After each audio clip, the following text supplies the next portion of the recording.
tires weren't flat from a nail or a rock. All 4 of them had been cut, and whoever did it was still in the forest with me. Let me back up. I was 34 when I decided to drive across the country alone. My marriage had just fallen apart, not in a dramatic, explosive way, just the slow, suffocating kind. The kind where you wake up one morning and realize the person next to you has been a stranger for years. We didn't fight, we just stopped existing to each other. I needed distance. Literal distance. I'm a hiker, have been since my early 20s. It's the one thing that's always made sense to me when nothing else does. So I packed my truck, mapped out a loose route heading west, and told myself I'd figure it out as I went. Nevada was okay. Arizona was beautiful. But Colorado made me feel something again. By the time I crossed into Idaho, I was starting to breathe normally for the first time in months. Then I got to Montana. I had been loosely following a list of lesser-known national forests that a guy on a hiking forum had posted a few years back.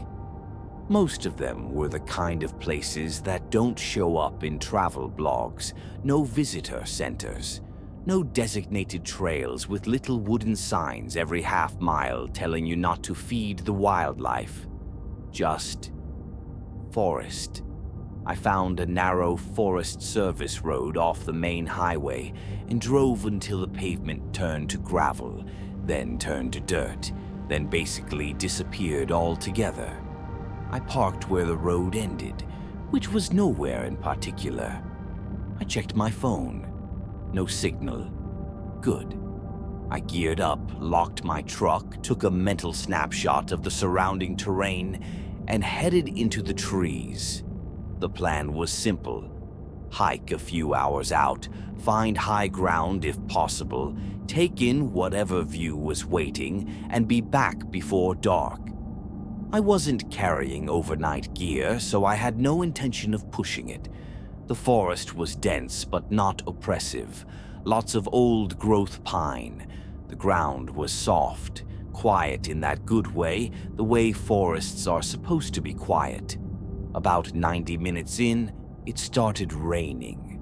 Not a storm, just that slow, miserable drizzle that soaks you without giving you the dignity of a real downpour. I stood under the canopy for a few minutes, hoping it would pass. It didn't. I don't hike in the rain.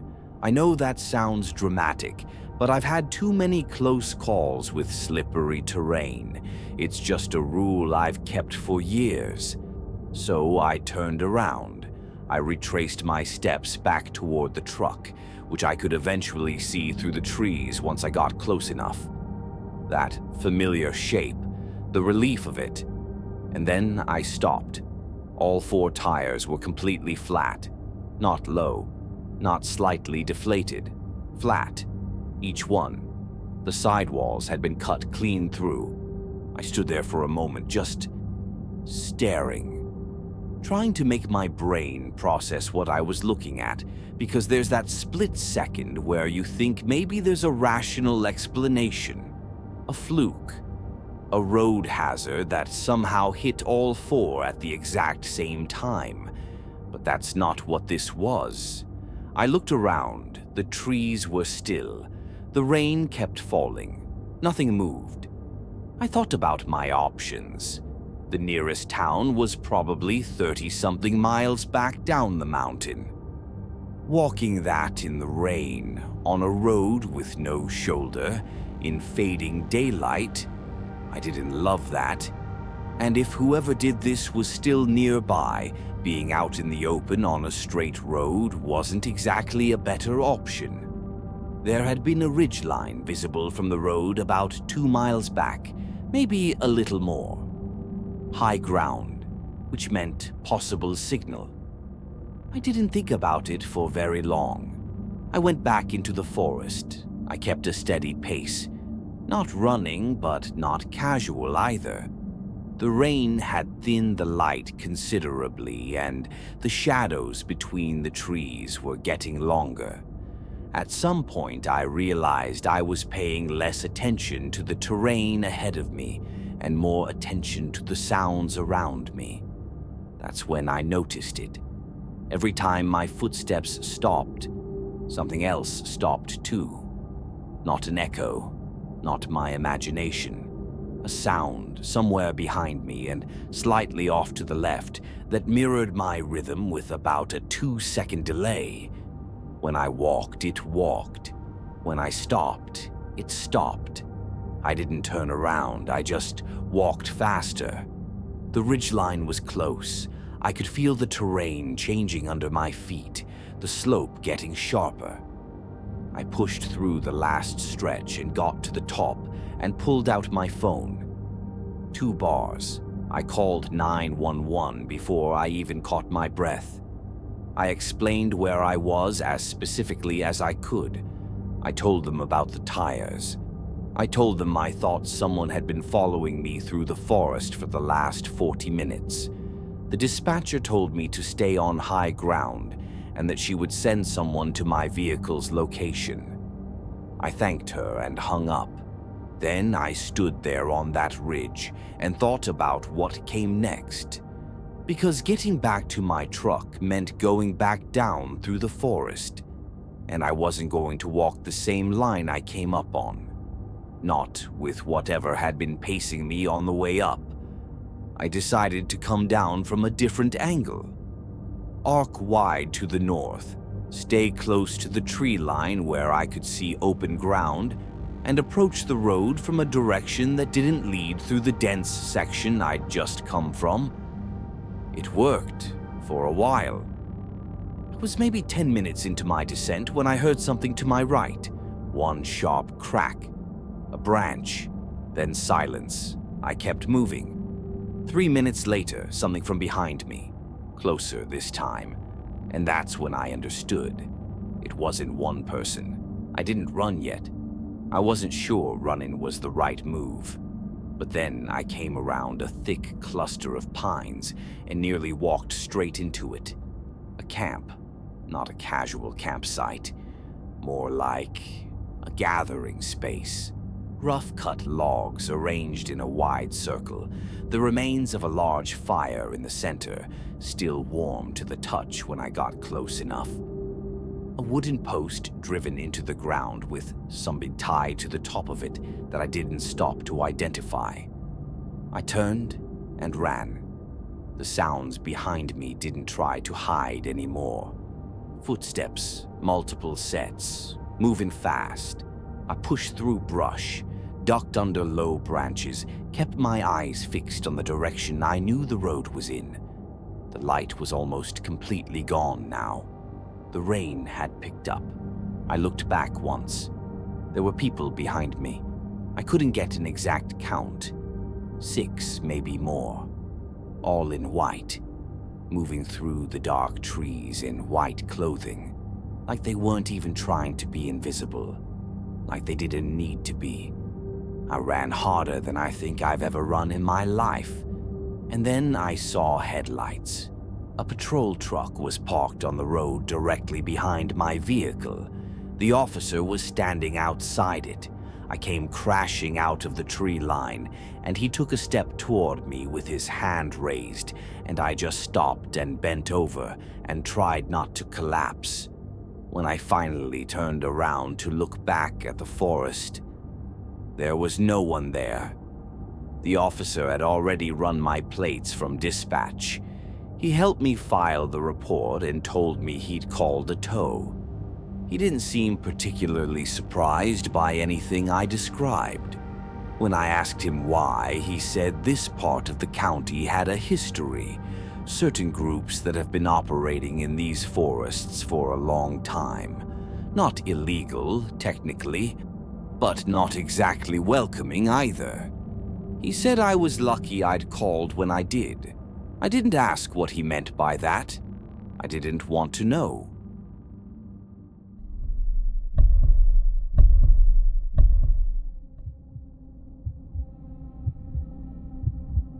I've been hiking for a long time, 20 plus years. I've done most of the serious trails in this country and a good chunk of the national parks. At some point, the well-marked stuff stopped doing it for me, so I started hunting for places that weren't on any list. My method is simple. I comb through satellite imagery, looking for forest tracts with no named trails, no parking areas, no signs of regular human activity. Then I drive there and walk into them. I know how that sounds, but I've never gotten seriously lost because of a system I developed years ago. I carry a stack of small adhesive markers, bright orange, the kind that stick to bark without damaging it. I place them at eye level as I walk. On my way back, I pull each one off the tree, no trace left behind. No way to get disoriented. It's a clean system. It works. Or it did. I found a forest in western Vermont through this method, completely unnamed on any map I could find. Small, maybe 3 miles across, dense canopy, a creek running through the southern edge according to the satellite image. No roads through it, just one fire access point on the northeast corner. I park there on a Tuesday morning in late October, weekday off-season. I wasn't expecting to see another person within 20 miles. The forest was wrong from the start. I don't mean that in a dramatic way. I just mean the atmosphere was off. Forests at that latitude in late October should still have ambient sound. Wind, birds moving, squirrels, something. This one had nothing. Not the peaceful kind of quiet, the held breath kind, like the forest was waiting for something. I kept walking, placed my markers as I went, tried to focus on the terrain instead of the silence. About a mile in, I heard something. A low sound somewhere ahead of me and to the left. The best I can describe it is a moan. Not human exactly. Not quite animal either. It rose and fell in a slow rhythm and then stopped. I stood there for maybe 2 minutes, just listening. It didn't repeat. I told myself it was wind through a hollow trunk, or maybe an injured animal further out in the trees. Something with a reasonable explanation. I kept going. At some point I decided I'd pushed far enough and started back. I followed my markers, orange against gray bark. They were exactly where I'd left them, until they weren't. The last 4 markers I'd placed were at shoulder height. These were lower, waist high, maybe knee high on a couple. I stopped and looked at the nearest one. It was my marker. Same brand, same color. But it was stuck to the tree maybe 2 feet below where I would have put it. Someone had moved them, and the direction they were pointing me in had drifted. I pulled out my phone and checked against the compass. I was being led 10 or 15 degrees off from the path I'd come in on. Subtle enough that I wouldn't have caught it if I hadn't stopped to question it. I looked ahead in the direction the false trail was leading. There was a dark opening in the hillside, maybe 60 yards out. Natural, probably, but deliberately placed in the sight line of the redirect. I didn't go toward it. I turned around and ran. Not in the direction of the false markers, in the direction my compass said the access road was. I was running blind, no trail to follow, just pushing through undergrowth and ducking branches and trying to keep the compass heading steady. The moaning started again, louder now, and moving. Not in front of me, behind me, pacing me. I ran for what felt like 10 minutes, but was probably less. And then the trees opened up and I hit the fire road and I sprinted to my car and I was inside with the doors locked before I even realized I was crying. I sat there for a few minutes just breathing. Then I drove. I've gone back and forth about what that was. The most logical thing I can come up with is that someone had been watching me from the moment I entered those trees. Followed me in, waited until I was far enough out that I wouldn't notice the markers being moved, then redirected me toward that opening in the hillside. What was in there, I genuinely don't know. I didn't look it up. I didn't report it. I think some places just want to be left alone, and maybe some people want to make sure they are.